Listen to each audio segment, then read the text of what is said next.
আজকে যখন কথা বলছি এই মুহূর্তে আপনারা জানেন ব্র্যাক বিশ্ববিদ্যালয়ের সাবেক শিক্ষক আসিফ মাহতাব তাকে 6 দিনের রিমান্ডে নেওয়া হয়েছে। রিমান্ডে নিতে পারেন, অ্যারেস্ট করতে পারেন, জেলে নিতে পারেন, সে নিয়ে তর্ক বিতর্ক আমাদের সব থাকতে পারে, কিন্তু একজন বিশ্ববিদ্যালয়ের সাবেক শিক্ষককে আপনি এভাবে গরুর রশি দিয়ে টেনে হিঁচড়ে কখনো নিতে পারেন না। কি এক বাংলাদেশ! আপনারা দেখেন এই মুহূর্তে এই যে আসিফ মাহতাব, তিনি একজন বিশ্ববিদ্যালয়ের সাবেক শিক্ষক, তার হাতে এখন রশি দিয়ে, গরুর রশি দিয়ে, তারপরে হাতে বেরুয়া দিয়ে, তারপরে তাকে 6 দিনের রিমান্ডে নেওয়া হয়েছে। যেই আসিফ মাহতাব হচ্ছে শুধুমাত্র বাংলাদেশ সরকারের যে বই পুস্তক বের করা হয়েছে, এই বইয়ের মধ্যে অসংলগ্ন পড়াশোনা সেগুলোকে ছিঁড়ে প্রতিবাদ করেছিলেন, সেখান থেকে আসিফ মাহতাবকে চাকরিচ্যুত করা হয়। আর আজকে তাকে বিভিন্ন কারণে জঙ্গি সাজানোর একটি চক্রান্তে লিপ্ত রয়েছে সরকার। একজন বিশ্ববিদ্যালয়ের শিক্ষকের হাতে যদি আপনার গরুর রশি বেঁধে তারপরে এইভাবে করে আপনি নিয়ে যান, তাহলে বাংলাদেশের কোন মানুষটা আপনার দেশে নিরাপদ? এই দেশে আসলে একজন শিক্ষকের মর্যাদা কি? আপনারা আছেন কি করে, বেঁচে আছেন কি করে? আমার এই কথা যারা শুনছেন তারা বাঁচবেন কি করে? হাজার হাজার লক্ষ লক্ষ শিক্ষার্থীর সামনে থেকে একজন বিশ্ববিদ্যালয়ের শিক্ষকের হাতে বেরো বেঁধে, তারপরে রশি দিয়ে, গরুর রশি দিয়ে বেঁধে তারপরে নিয়ে যাচ্ছে। এই আসিফ মাহতাব কি কোনো চোর, নাকি ডাকাত, নাকি দেশদ্রোহী, নাকি পালিয়ে যাবে? তাকে যদি সম্মানের সাথে বলে দেন যে স্যার আপনাকে নিয়ে এখন কোর্টে যাচ্ছি, আমাদেরকে ফলো করেন, ওই লোকটা আপনার পিছনে পিছনে হেঁটে হেঁটে যাবে। ওই লোকটা এমন কোনো ব্যক্তি নয় যে সে পালিয়ে যাবে কিংবা সে আপনার থেকে দূরে চলে যাবে। যদি পালিয়েই যাইতো তাহলে ডিবি যখন তাকে অন্যায়ভাবে তার বাসায় গিয়ে তুলে নিয়ে আসলেন, তখন তো তিনি নিজে প্যান্ট পরে তারপরে বের হয়ে আপনাদের কাছে চলে এসেছেন। কেন এরকম হচ্ছে? কেন আজকের একজন দাড়িওয়ালাকে দেখলে, টুপিওয়ালাকে দেখলে, ইসলামওয়ালাকে দেখলে, একটু ধার্মিক চিন্তা হলে তাদের উপরে কেন এত জুলুম অত্যাচার? সহ্য হয় না। প্রিয় বাংলার ভাইরা, কথা যদি না বলেন, প্রতিবাদ যদি না করেন, এই সমগ্র দেশটা ধ্বংস হয়ে যাবে। কেউ কথা বলার থাকবে না, কেউ বলবে না।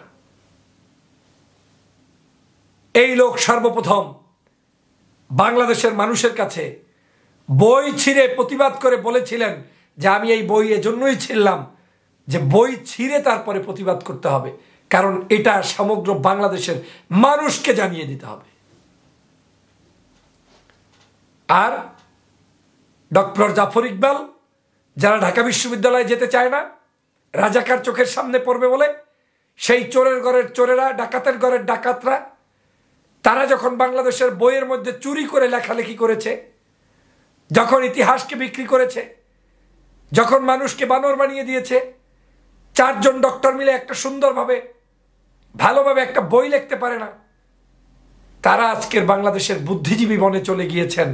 আর এই লোক একজন সম্মানিত ব্যক্তি, বিশ্ববিদ্যালয়ের একজন শিক্ষক, দেশপ্রেমিক শিক্ষক, তাকে আজকের 6 দিনের রিমান্ডে যেতে হয়। কেন কেন তাকে 6 দিনের রিমান্ডে নেবেন? খুঁজে খুঁজে বের করা হচ্ছে শিক্ষার্থীদের এই আন্দোলনের মধ্যে তার কোনো সম্পৃক্ততা আছে কিনা, খুঁজে খুঁজে বের করা হচ্ছে তিনি কোনো অন্যায় করেছেন কিনা।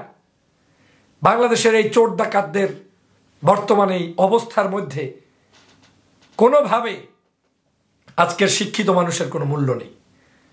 আমি তো মনে করি বিশ্ববিদ্যালয়ের শিক্ষক সে যে হোক, সে আমার পন্থী হোক কিংবা না হোক, শুধু বিশ্ববিদ্যালয়ের শিক্ষক না, সমগ্র বাংলাদেশের যে কোনো শিক্ষককে আজকের কথা বলা উচিত। যে কোনো শিক্ষকের মর্যাদা রক্ষা করা উচিত, সে হোক মাদ্রাসা কিংবা স্কুল কিংবা বিশ্ববিদ্যালয়ের। তাদের হাতে গরুর রশি, এটা আমরা কোনোদিন মেনে নিতে পারি না।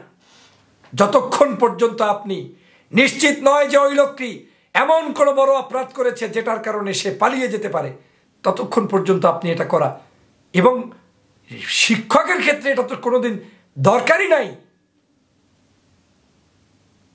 কিভাবে পারলেন আপনারা আজকের এই তার হাতে এরকম রশি বাঁধতে? আর কিভাবে পারছেন বাংলাদেশের মানুষ এটা সহ্য করে থাকতে? একজন হাতে রশি বেঁধে তারপরে আপনার বেরো দিয়ে নিয়ে যাবে, আর আপনি তাকিয়ে তাকিয়ে দেখছেন কি? প্রিয় সহযোদ্ধা ভাইরা, সমগ্র বাংলাদেশটা একটা কারাগার বানিয়ে ফেলেছে। কারো কোনো মূল্যায়ন নেই, কারো কোনো এখানে কোনো জায়গা নাই। অসভ্যতার একটা চরম নির্লজ্জতার একটা দেশ পরিণত হয়েছে বাংলাদেশ। প্রত্যেকটি জেলের মধ্যে যাবেন, সব সুধী ভদ্র ভালো মানুষরা জেলে, আর এখন চোর ডাকাতরা হচ্ছে জেলের বাহিরে। একসময় এই জেল তৈরি করা হয়েছে অসৎ খারাপ সমাজ বহির্ভূত যারা কাজ করে তাদের জন্য, আর আজকের এই জেলটা হয়ে গিয়েছে যারা বাংলাদেশের সবচেয়ে ভালো মানুষ তাদের জন্য। বিনা কারণে 6 দিনের রিমান্ড, কি কাণ্ড! আর এখন কি এক একজনকে তুলে নিয়ে যায়, 5 দিন 7 দিন 10 দিনে তাদেরকে সামনেও আনে না, তারপরে গিয়ে তাদের উপরে আক্রমণ করে, এই করে সেই করে। এরপরে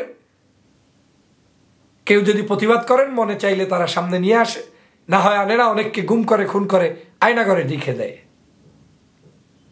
কত পাপ যে এই সরকার কামাই করছে প্রতিটা দিন যে কত মানুষের উপরে জুলুম অত্যাচার নিপীড়ন চালাচ্ছে, এটার আমি হিসাব দিয়ে শেষ করতে পারবো না। এই পাপের প্রায়শ্চিত্ত দেবে কে? আমি সমগ্র ছাত্র সমাজকে উদাত্ত আহ্বান জানাবো, ভাবিয়েন না আরামে আছেন। শিক্ষক সমাজকে উদাত্ত আহ্বান জানাবো, আসিফ মাহতাবকে নিয়েছে বলে ভাবিয়েন না আপনার হাতে এই রশি উঠবে না। কোথায় আজকের বর্তমানে যারা বিভিন্ন বিষয় নিয়ে কথা বলেন, একজন শিক্ষকের হাতে এইভাবে রশি পেঁচিয়ে দেয়, কে আছেন? কই? কেউ তো প্রতিবাদ করছেন না। জাতিটাকে এমনভাবে বানিয়ে ফেলা হয়েছে যে এখন প্রতিবাদ করতেও ভয় লাগে, কেউ প্রতিবাদ করতেও চায় না। প্রিয় সহযোদ্ধা ভাইরা, একদিন আপনার ঘাড়ে এই জিনিসগুলো পড়বে, আপনার উপরে চাপিয়ে দিবে। আজকের আপনি যদি প্রতিবাদী না হন, তাহলে আপনার উপরেও চাপিয়ে দেওয়া হবে। আমি এই আসিফ মাহতাবকে আমি স্যালুট জানাই, আমি তাকে ধন্যবাদ জানাই।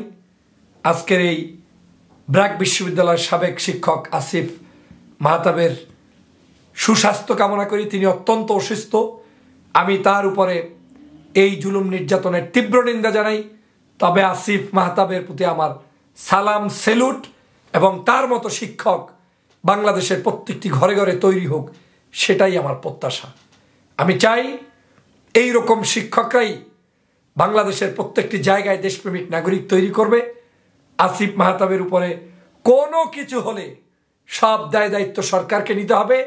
ছাত্র সমাজ, যুব সমাজ, শিক্ষক সমাজ ফুঁসে উঠবে এবং এই আসিফ মাহতাবের পক্ষেই দাঁড়াবে। সবার প্রতি অনুরোধ, আসিফ মাহতাবের জন্য দোয়া করবেন, এবং তার যারা রশি বেঁধে এরকম নিয়ে গিয়েছেন, এবং তার এই হুকুমকর্তা যারা পুলিশের অফিসারদের মধ্যে নির্দয়, আল্লাহ তাদের জন্য যথাযথ ব্যবস্থা গ্রহণ করুক। সবাইকে ধন্যবাদ।